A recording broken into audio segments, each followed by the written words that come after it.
오늘은 이 책을 먹으라 이런 제목의 말씀 함께 나누겠습니다.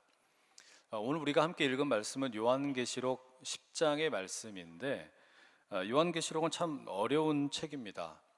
어떤 분들은 미래에 다가올 무서운 심판의 시간표가 요한계시록에 담겨 있다고 믿습니다. 그래서 예수님이 언제 오시고 또 대환란과 심판의 때가 언제인가, 이런 때를 알려주는 책이 요한계시록이라고 생각합니다.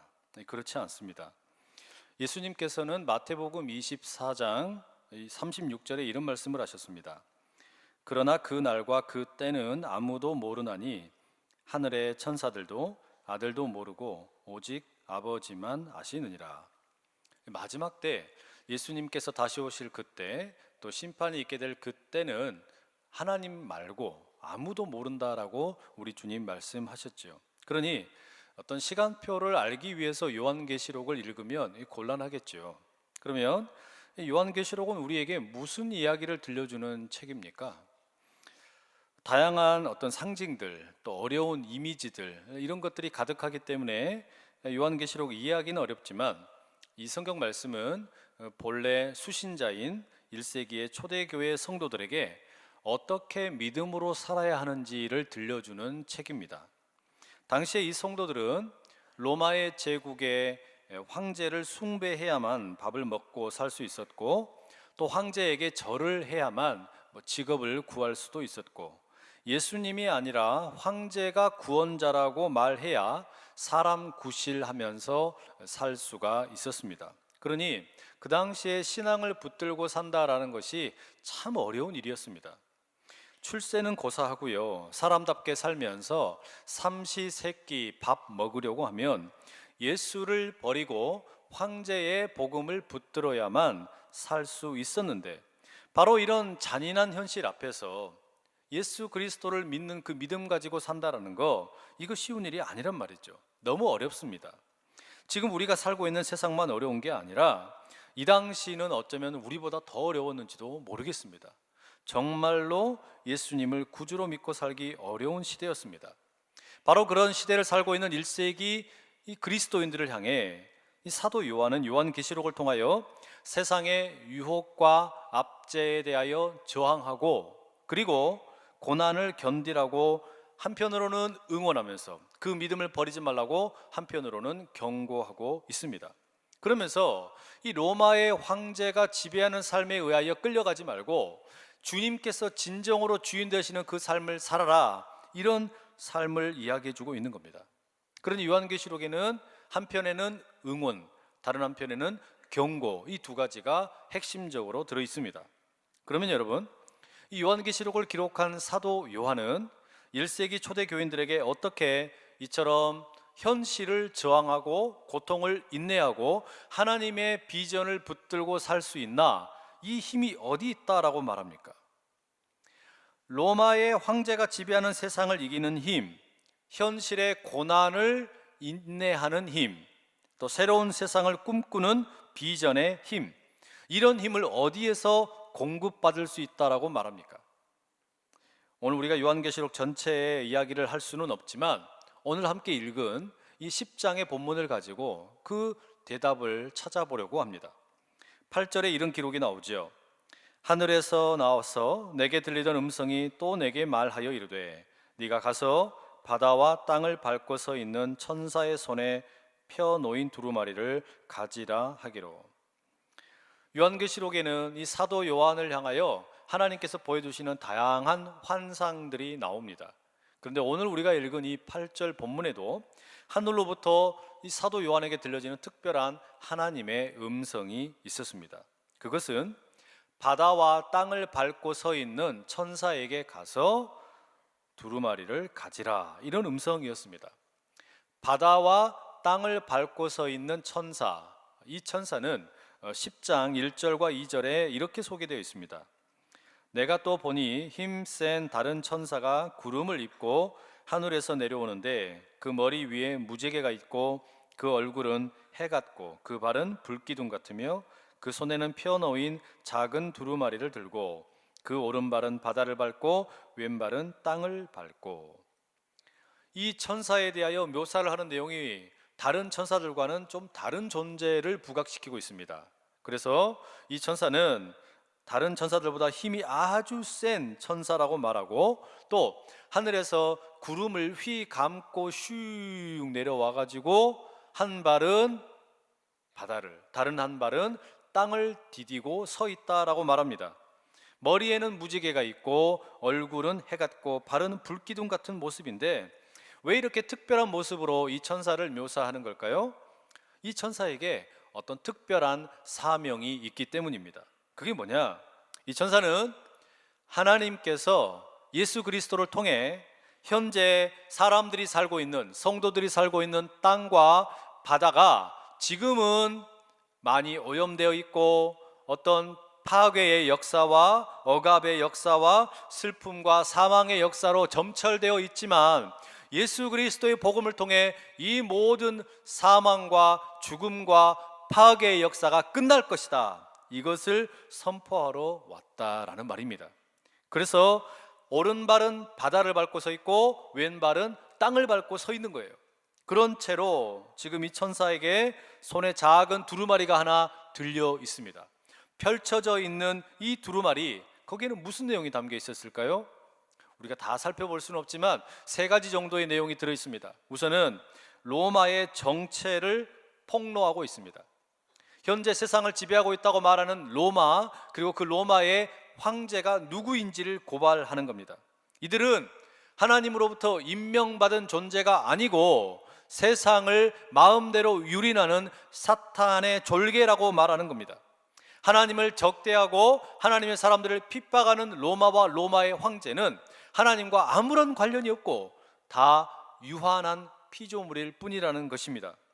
한때는 바벨론이라는 제국이 로마처럼 까불었지만 그들이 다 사라지고 난 이후에 지금은 로마가 있을 뿐이라는 거죠. 두 번째는 무슨 이야기를 하냐? 이 로마라는 이 세력이 감추어두고 있었고 은폐시켜 놓았던 나쁜 짓, 파괴하고 사람을 죽이고 못된 일을 저질렀던 것들, 그것을 다 까발려 버립니다. 얼마나 나쁜 짓을 많이 했는지 그걸 폭로해 버리는 거예요. 그게 이 천사가 들고 있던 두루마리의 내용입니다. 그리고 마지막 세 번째는 뭐냐? 지금은 누구도 이길 수 없을 것처럼 너무나 강력해 보이는 저 로마이지만 로마도 결국은 무너진다, 저 로마가 결국은 끝장난다라는 것이 그 두루마리의 내용이었습니다. 아무리 힘센 제국이었을지라도 바벨론도 멸망했고 페르시아도 멸망했고 그 어떤 제국도 결국 하나님을 대항하는 어떤 나라도 서 있을 수 없다라는 겁니다. 마찬가지로 이 로마도 결국은 망하게 될 것이다. 그러니 그 비전 붙들고 이 세상의 어려움과 고통을 인내하면서 승리하라라고 말하고 있는 겁니다. 여러분 기억하십시오. 어떤 개인이든지 공동체이든지 나라이든지 민족이든지 하나님을 대적하고서 설 수 있는 나라는 단 하나도 없습니다. 하나님께서 함께 하셔야만 우리가 설 수 있는 것이고, 하나님을 대적하는 그 누구도 결코 온전하지 못할 것입니다. 그게 오늘 메시지 아닙니까? 그래서 21장 1절 요한계시록의 마지막 부분에 가게 되면 이런 이야기가 나오죠. 또 내가 새 하늘과 새 땅을 보니 처음 하늘과 처음 땅이 없어졌고 바다도 다시 있지 않더라. 현재 사람들이 살고 있는 이 땅과 바다는 사람들에 의하여, 그 로마에 의하여, 또 황제에 의하여 지배를 당하면서 너무 많이 오염이 됐어요. 너무나 많은 파괴와 죽음의 역사가 가득합니다. 그러나 이제는 하나님께서 처음 하늘과 처음 땅을 폐하시고 새로운 하늘과 새로운 땅이 임하게 될 것이라고 말씀을 하시는 겁니다. 그 새 하늘과 새 땅이 세워질 것이라고 말씀을 하셔서 사탄의 앞잡이들이 지배하고 있던 것들은 다 사라지고 없어지게 되는데, 방금 읽었던 이 말씀에 보면 눈여겨보게 되는 것이 바다가 다시 있지 않을 것이라는 말씀입니다. 이게 무슨 이야기일까요? 구약 성경부터 우리가 더듬더듬 살펴보게 되면 이 바다라는 것은 하나님을 적대적으로 대항하는 악한 세력을 상징하는 표현입니다. 그래서 예수님께서, 하나님께서 창조의 때에 이 바다를 한쪽으로 싹 밀어내시고 땅이 드러나게 하셨죠. 또 이스라엘 백성들을 홍해에서 구원해 내시면서 홍해 바다를 쫙 가르셔서 마른 땅이 되게 하셨죠. 광야의 백성들이 40년 만에 이제 가나안 땅에 들어갈 때도 넘실대는 요단강을 마르게 하시고 그곳을 걸어서 건너가게 하셨습니다. 신약성경에서는 예수님께서 그 파도와 바람을 잠잠하게 하셨습니다. 이처럼 하나님께서 함께 하시면 우리 곁에서 우리를 위협하는 바다의 모든 세력들이 결국은 사라지게 될 줄로 믿습니다. 새 하늘과 새 땅이 세워지게 되면 그때는 더 이상 이제 바다의 졸개들 로마와 바벨론과 어떤 세력들도 서지 못할 것이라는 겁니다. 그러니 바로 이런 새로운 세상에 대한 비전을 붙들고 믿음을 가지고 현재 세상의 어려움을 조장하는 악한 세력들에게 저항하면서 고통을 인내하면서 힘있게 살아라. 이게 두루마리의 내용입니다. 여러분, 지금 우리에게 필요한 메시지도 이런 것이 아닐까요? 단지 세상에서 내 현실이 너무 힘겨우니까 살다가 왼쪽에 뺨 맞고 오른쪽에 뺨 맞고 코피 터져가지고 힘겨워하면서 주일날 와서 단지 1시간 위로받고 끝나는 그런 위로 말고 진짜 위로가 무엇이겠습니까? 진짜 위로는 그저 한순간 내 마음을 위로하고 끝나는 것이 아니라 삶의 현실을 뒤바꿀 수 있는 힘이 진짜 위로 아닙니까? 이 삶의 현실이 뒤집어지게 만드는 거, 이게 진짜 하나님의 위로라는 말이에요. 지금 요한계시록이 들려주는 복음은 바로 그런 복음입니다. 단지 세상에 끌려다니면서 유통기한이 겨우 일주일밖에 되지 않는 그런 몰핀 주사 맞는 그런 복음이 아니라 이 세상을 근본적으로 뒤집을 수 있는 복음, 우리의 일터와 가정과 사업장과 이 나라와 이 민족과 온 세계 열방을 새롭게 뒤집을 수 있는 그 복음, 그것이 바로 예수 그리스도의 복음이고, 로마의 복음이나 세상의 현실이나 이런 것들을 무시하고 저항하고 거기에 끌려다니지 말라라고 말하는 것이 하나님의 말씀인 줄로 믿습니다. 그러니 여러분, 차원이 다른 하나님의 세상을 꿈꾸실 수 있기를 축복합니다. 하나님이 우리에게 보여주시는 이 복음의 세계는 완전히 다른 세계예요. 더 이상 우리가 꿈꿀 수 없는 그런 세상인데 바로 그것을 하나님께서는 두루마리를 통하여 사도 요한에게 보여주고 계셨다라는 말이죠. 그런데 문제는요, 여러분, 우리가 이렇게 비전에 심취해서 하나님의 새 하늘과 새 땅을 바라보면서 인내하고 저항하고 싸우면서 살고 싶은데 그렇지 못한 경우가 참 많습니다. 부흥회를 할 때는 모든 것을 다 할 수 있을 것처럼 그냥 믿음이 하늘을 찌를 것 같다가도 어느 순간 다 식어버리고, 찬양을 할 때는 그렇게 기쁘고 감격스럽다가 언제 그랬냐는 듯이 다른 노래를 부르고 있고, 예배를 드릴 때는 그렇게 감격스러워하면서도 일터에 가면 분노밖에 남지를 않는 거예요. 도대체 왜 이러는 걸까요? 우리의 이런 모습을 오늘 본문의 9절은 이렇게 묘사합니다.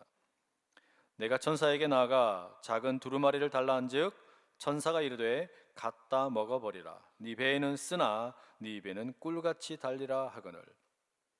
이 바다와 땅을 밟고 있는 천사에게 이제 사도 요한이 찾아갔습니다. 그리고 요구합니다. 그 두루마리를 주십시오. 그 비밀을 내가 알고 싶습니다. 그러면 이 요청을 하면 천사가 알았다, 받아라, 읽어라 이렇게 하면 되잖아요. 그런데 뭐라고 이야기합니까? 답변하기를 갖다가 먹어버려라. 이 두루마리를 먹어버려라. 이 책을 먹어라. 이렇게 말하는 거 아닙니까? 여러분, 이 두루마리 책을 먹으라, 이 말씀의 의미가 무슨 이야기일까요? 여러분, 우리가 세상을 이기는 힘은 말씀을 먹는 데서 나오는 줄로 믿습니다. 우리의 양식, 진정한 양식은 말씀이기 때문에 이 말씀을 먹음으로 인하여 삶을 살아가는 용기와 힘을 얻으라는 말씀이라는 말이죠. 말씀이 우리를 살립니다. 말씀이 세상에서 우리가 진짜 그리스도인답게 살 수 있도록 용기를 불어넣어 준다는 말이지요. 그러니 말씀을 힘있게 먹는 저와 여러분 다 될 수 있기를 간절히 축복합니다. 작년에 2월 21일 주일에도 이 비슷한 말씀을 한번 드린 적이 있었는데, 우리 한국 사람들은 먹는 거 하나는 정말 끝내주는 민족입니다. 정말 잘 먹어요. 새해가 되면 나이 1살 먹어버리죠. 처음 만나서 금방 친구 먹어버립니다. 축구 경기하다가 골을 먹습니다. 때로는 사업을 말아먹습니다. 땅을 팔아먹고 음식도 팔아먹습니다. 다투다가 화가 나면 너 한 방 먹을래 하죠. 겁도 먹어버리고 고생하면 애 먹고 망하면 물 먹습니다. 등쳐먹기도 하고 돈을 까먹기도 하고 아우가 형님이랑 맘먹기도 합니다. 때로는 먹지 말아야 되는데 뇌물을 먹기도 하고 욕을 먹기도 합니다. 우리 민족은 못 먹는 게 없어요. 다 먹어버려요. 그래서 우스갯소리로 그 에덴 동산의 아담과 하와가 한국 사람이었다면 그 뱀 작살났습니다. 진작에 끝났어요. 여러분, 우리는 이렇게 못 먹는 것 없이 뭐든지 다 잘 먹어요. 그런데 생각해 봐야 될 게 있어요. 내가 지금 말씀을 잘 먹고 있느냐라는 말입니다. 나는 말씀을 정말로 맛있게 먹고 있느냐라는 말이죠. 10절 말씀을 보시면 이 말씀을 이제 먹은 그 두루마리를 먹은 사도 요한의 반응이 이렇게 소개됩니다. 내가 천사의 손에서 작은 두루마리를 갖다 먹어버리니 내 입에는 꿀같이 다나 먹은 후에 내 배에서는 쓰게 되더라. 먹는데 두 단계가 있지요. 우선 입으로 먹습니다. 그리고 배에서 소화가 되어야 하는데 지금 이 사도 요한이 천사로부터 받아든 그 두루마리를 야금야금 먹었을 때 반응이 어떻습니까? 입에서는 너무너무 맛있는 거예요. 완전 꿀맛입니다. 달콤합니다. 황홀합니다. 기가 막힌 맛이에요. 그런데 이것이 배로 내려가 가지고 소화가 되려고 그러니까 소화가 안 되는 겁니다. 고통스럽습니다. 너무너무 힘겨운 거예요. 배탈이 나서 고통스럽다고 말합니다. 이게 뭘 말해주는 걸까요? 우리가 부흥회를 하고 기도하고 찬양하고 예배를 드리고 설교를 듣고 이럴 때는 여러분 우리 고백이 찬송가 288장의 3절 세상과 나는 간 곳 없고 구속한 주만 보리로다 이러잖아요. 그런데 금세 조금만 시간이 지나면은 이게 바뀌어 버립니다. 뭐라고 되는 줄 아세요? 구속한 주는 간 곳 없고 세상과 나만 보이도다. 우리 이러지 않습니까? 예배 드리고 찬양하고 기도하고 말씀 듣고 이럴 때는 그냥 좋아가지고 너무너무 감격스러워가지고 세상과 나는 간 곳도 없고 오직 우리 주님만 보였는데 이 믿음이 시간 조금만 지나면 어떻게 돼요? 완전히 뒤집어져 가지고 다시 우리 구속한 주님은 보이지를 않고 저기 그냥 뒷방으로 다 몰아내놓고 세상과 나만 보이는 거예요. 여러분 이게 뭡니까? 말씀을 제대로 먹지 않았다는 이야기예요.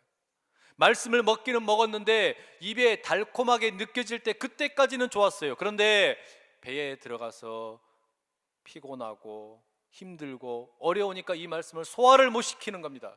그래서 다 뱉어버리는 거 아니냐 이 말이죠. 우리가 이렇게 신앙생활을 지금 하고 있는 것은 아닌지 돌아볼 필요가 있지 않겠습니까? 저는 이 말씀을 읽으면서 설교를 준비하며 올해가 2017년 1517년에 있었던 종교개혁 500주년이 기념이 되는 해인데 이 종교개혁의 정신이 무엇이었는지 한번 돌아볼 필요가 있다는 생각이 들었어요. 종교개혁가들은 동일한 시대에 동일한 장소에서 활동하지 않았습니다. 서로가 각기 다른 시대에 그리고 다른 장소에서 자신들을 향하여 하나님이 주신 그 사명을 감당했는데 후대에 이 종교개혁가들에게 공통되는 정신이 뭐가 있을까 연구를 해보았더니 한 5가지 정도로 요약이 되더랍니다. 그게 소위 5 솔라 5가지 오직이라고 합니다. 솔라 스크립투라 오직 성경, 솔라 피데 오직 믿음, 솔라 그라치아 오직 은혜, 솔루스 크리스투스 오직 그리스도, 솔리 데오 글로리아 오직 하나님의 영광. 이걸 가리켜 우리가 그 종교개혁가들의 정신이라고 말하는데 이 중에 첫 번째가 오직 성경, 솔라 스크립투라라고 말합니다. 여러분 우리의 믿음이라는 거 내가 믿음을 갖게 되었다라고 하는 것은 다양한 경험을 통하여 만들어지게 됩니다. 말씀을 읽는 것을 통해서 기도하는 것을 통해서 찬양을 통해서 때로는 신비한 어떤 기도 체험과 영적인 어떤 치유의 경험을 통해서 이런 것들을 통해서 우리의 믿음이 만들어지게 되는데 그런데 이 모든 경험들보다 어떤 것보다 더 중요한 권위가 어디 있냐? 성경이라는 겁니다. 모든 것 위에 성경의 말씀의 권위가 있어서 내가 경험하는 것들, 내 예배가 됐든 말씀이 됐든 설교가 됐든 묵상이 되었든 어떤 신비한 음성을 듣는 것이 되었든 무엇이 되었든지 간에 말씀을 통해서 검증이 되어야 된다라는 거예요. 그러니 우리의 믿음을 형성하는 데 있어서 제일 중요한 권위는 말씀에 있다, 성경 말씀에 있다라는 겁니다. 문제는 뭐냐? 우리가 이렇게 성경의 권위를 인정하는 종교개혁가들의 후손으로 이 신앙생활을 하고 있는데 과연 내가 성경을 제대로 읽고 있느냐라는 말입니다. 혹시라도 우리가 이 성경을 액세서리 취급하고 있는 것은 아니냐는 말이에요. 여러분 집에 가시면 성경은 다 있으시잖아요. 그런데 이 성경이 혹여 개업하는 집에 있는 혹시 명태나 명주실처럼 그냥 집에 던져져 있는 것은 아니냐 이런 말입니다. 또 혹은 성경을 읽기는 읽는데 내가 입술에 달콤한 말씀만 읽고 나머지 불편한 건 다 뱉어버리지는 않느냐 이런 말이에요. 내가 좋아하는 말씀만 골라서 읽다 보니까 말씀에 대한 편식이 있지는 않냐 이런 이야기입니다. 오늘 설교의 제목이기도 한 이 책을 먹으라, 이런 제목의 책을 유진 피터슨이라는 목사님이 쓰셨어요. 이분이 쓰신 이 책을 먹으라, 이 책의 서문에 보게 되면은 자신의 7살 난 손자 한스에 대한 이야기가 나옵니다. 이 한스라는 7살 소년이 할머니와 함께 박물관을 가기 위해 차를 타고 갑니다. 그런데 배가 고파가지고 중간에 공원에서 할머니와 점심을 먹습니다. 내려가지고 샌드위치를 자기 도시락 가방에서 빼서 야금야금 맛있게 먹었어요. 그리고 나서 이제 자기 가방에서 신약 성경책을 꺼내더랍니다. 그리고 눈을 굴리면서 막 열심히 읽는 거예요. 너무 경건하게 침묵 가운데 그 성경을 얼마나 존대하면서 읽었는지 몰라요. 이걸 보고 할머니가 큰 감동을 받았어요. 야, 우리 7살짜리 손주가 저렇게 성경을 사랑하고 잘 읽는구나. 그런데 한편으로는 이 할머니의 마음에 우스운 생각이 들었습니다. 왜 그런 줄 아세요? 이 손주가 글을 읽을 줄 몰랐기 때문입니다. 유진 피터슨 목사님이 이 손자의 이야기를 아내로부터 듣고 이게 어쩌면 오늘을 살고 있는 우리 그리스도인들의 모습이 아닌가 하는 생각이 든다라고 말합니다. 이게 무슨 이야기냐면요, 우리에게는 성경이 없는 것이 아닙니다. 집에 가면요 성경 천지빛깔이 깔려 있잖아요. 자동차에도 있고 피아노 위에도 있고 선반 위에도 있고 책장에도 꽂혀 있고 책상 밑에도 있고 많이 있습니다. 또 성경을 읽지 않는 것은 아닙니다. 읽기는 읽어요. 또 성경이 하나님의 말씀이라는 것을 다 믿기는 믿습니다. 그거 안 믿는 거 아닙니다. 그럼 문제가 뭐냐? 진짜 문제는 이 성경이 나를 주장하도록, 달리 말하면 성경대로 살기 위해서 성경을 읽지 않는다는 말이에요. 우리가 성경을 읽기는 읽는데 내가 성경대로 살기 위하여 읽는 것이 아닙니다. 7살 손자가 성경을 읽었으나 읽지 못했고, 경건하고 진지했지만 성경을 이해하지 못했고, 매우 귀중한 것으로 성경을 존중했지만 이 성경이 지금 자기가 먹고 있는 샌드위치와 지금 가고 있는 박물관과 무슨 상관이 있는지 하나도 해명하지를 못했습니다. 마치 그것처럼 오늘 우리가 이 성경을 그렇게 대하는 것은 아니냐는 말이에요. 성경을 많이 가지고 있고 성경을 읽고 있기는 있는데 이 성경이 내가 읽는 것이 아니라 성경이 나를 읽어야 되는데, 내가 성경을 읽다 보니까 내가 원하는 말씀만, 내 입술에 달콤한 말씀만 골라 읽는 편식에 걸려 있는 것은 아니냐는 말입니다. 여러분, 내가 읽고 싶은 대로 읽는 것이 성경 읽기가 아닙니다. 성경이 나를 읽어가도록, 성경에 기록되어 있는 하나님의 말씀이 나를 주장하고 하나님의 뜻이 나의 가운데 드러날 수 있도록 읽는 게 진짜 성경 읽기 아닙니까?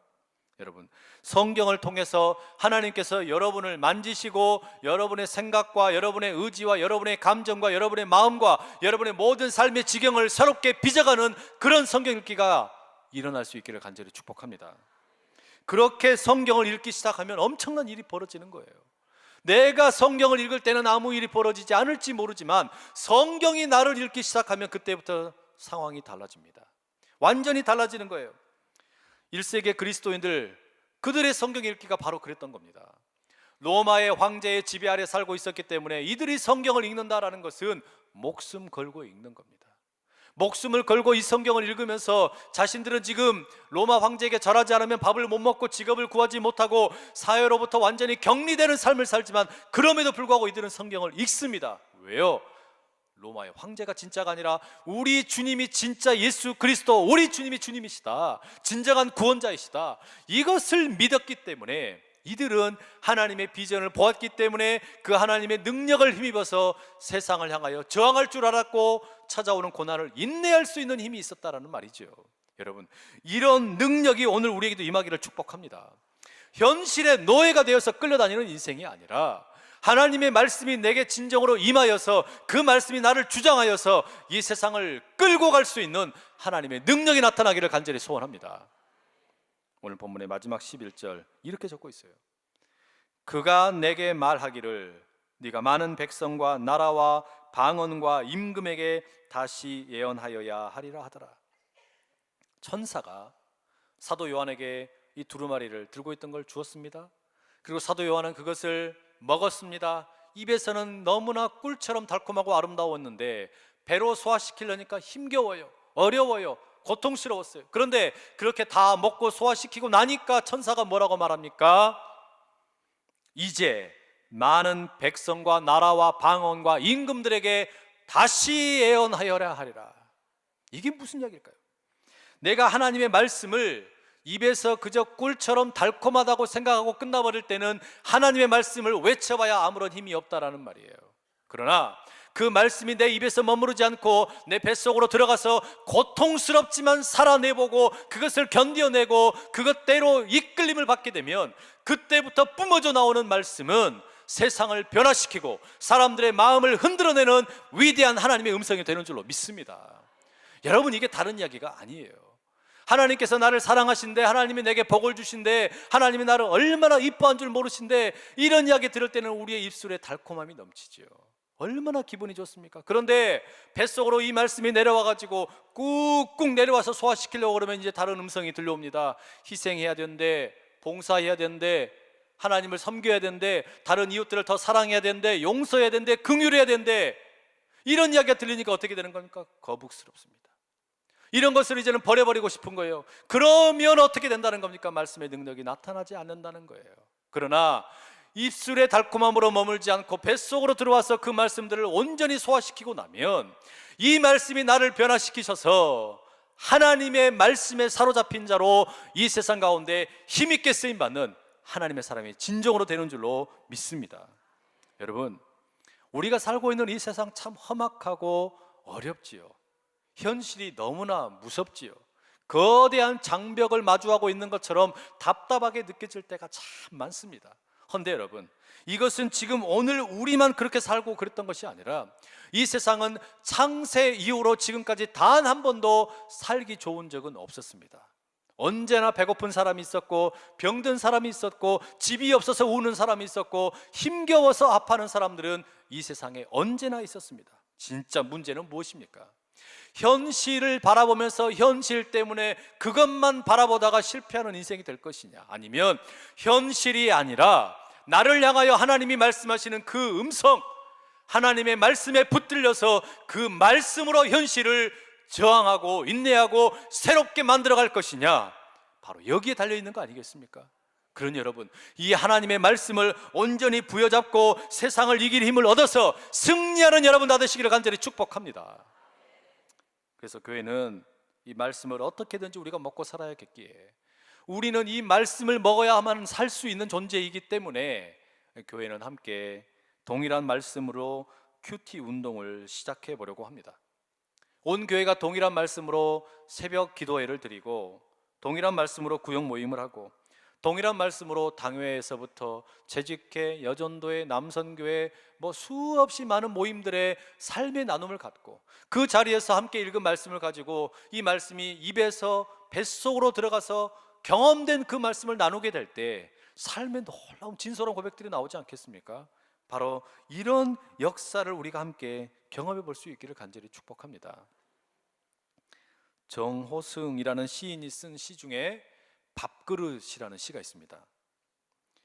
개가 밥을 다 먹고 빈 밥그릇을 핥고 또 핥는다. 좀처럼 멈추지 않는다.